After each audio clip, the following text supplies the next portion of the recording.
Going back to Jammu and Kashmir, the separate politicians of the state may have rejected the formal invitation of the 39-member all-party delegation to meet for talks, choosing instead to send a joint memorandum.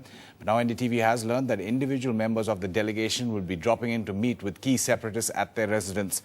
The meeting will take place with Sayyid Ali Shah Gilani as well as moderate leaders, the Mirwaiz Omar Farooq. Though speaking to NDTV, the Mirwaiz said a private call was not the same as talks with the government. This is being seen as the first major concrete political development and a beginning for some form of communication. Omar Saab, you all have taken a decision. You have taken a decision to not meet with the delegation. Do you not think that at this point where a national delegation across the political spectrum is trying to create a political consensus, you all should have met them halfway at least? I know you're sending them a joint memorandum, but isn't this also too much negativity on your side? Well, I think, Varka, you have to understand the circumstances in which the delegation is coming to Srinagar. I mean, you have a situation where the entire population of the valley is confined to their houses. People are not allowed to move out.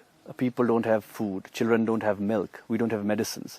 So what is the significance of a delegation who is coming to assess, quote unquote, assess the situation? I mean, isn't it a fact that Delhi already knows what the situation on the ground is? I mean, 100 people have died over the last 3 months. But a start has to be made somewhere. No, I mean, exactly. The start has to be made, and that's exactly what we have mentioned in our memorandum, that let the New Delhi government take those initiatives which the Hurriyat has been saying, not for the past 3 months or 5 months or a year, since 2006. You know, the Hurriyat conference has been saying that these initiatives of 4-point suggestions which we have made, and the good point is that even Gilani Saab is also accepting those terms. He's also saying the same thing, that let New Delhi take some initiatives on the ground, take those CBMs, improve the situation, stop this killing and violence of innocent children, and then, you can take it from there. But tell me something, now there is this 39-member delegation here, and it is our information that many of them have individually expressed the desire to call on you, to even call on some of the other separatists. Now, while you may not have gone to the venue of the talks, will you at least welcome them home for a cup of tea? Well, yes, I've also received some phone calls from some members of the delegation. I mean, if somebody comes to meet us, no problem. I mean, we'll meet them. It's not that we are against talking. The fact is that Hurriyat conference went to Delhi. We went to Islamabad to talk about Kashmir. But the problem is that, when you talk in terms of the current situation, a lot has happened on the ground. And what pains us is that there is absolutely no regard for the fact that human lives are being lost. I mean, Delhi is in a state of confusion. It's in a state of utter denial. I mean, sometimes we hear it is Pakistan, sometimes we hear it's ISI, sometimes we hear it's radicals and the Hurriyat and it's money.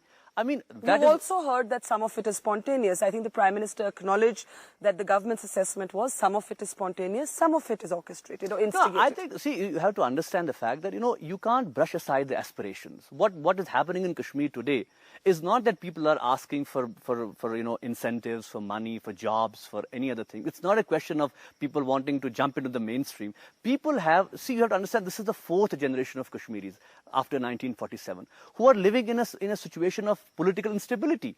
We don't want to live in it. I mean, the new generation asks questions, But talking about the new generation, we saw this statement from the Congress President Sonia Gandhi, actually talking about the new generation, talking about needing to understand their anger, talking about, she used the phrase, legitimate aspirations of the Kashmiri people.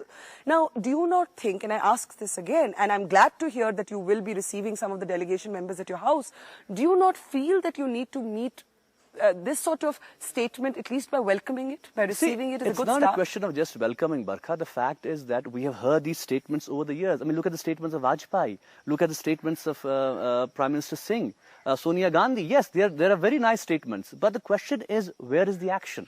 What is happening on the ground? I mean, you talk peace in Kashmir, you talk peace in Delhi. But when you act through the barrel of the gun.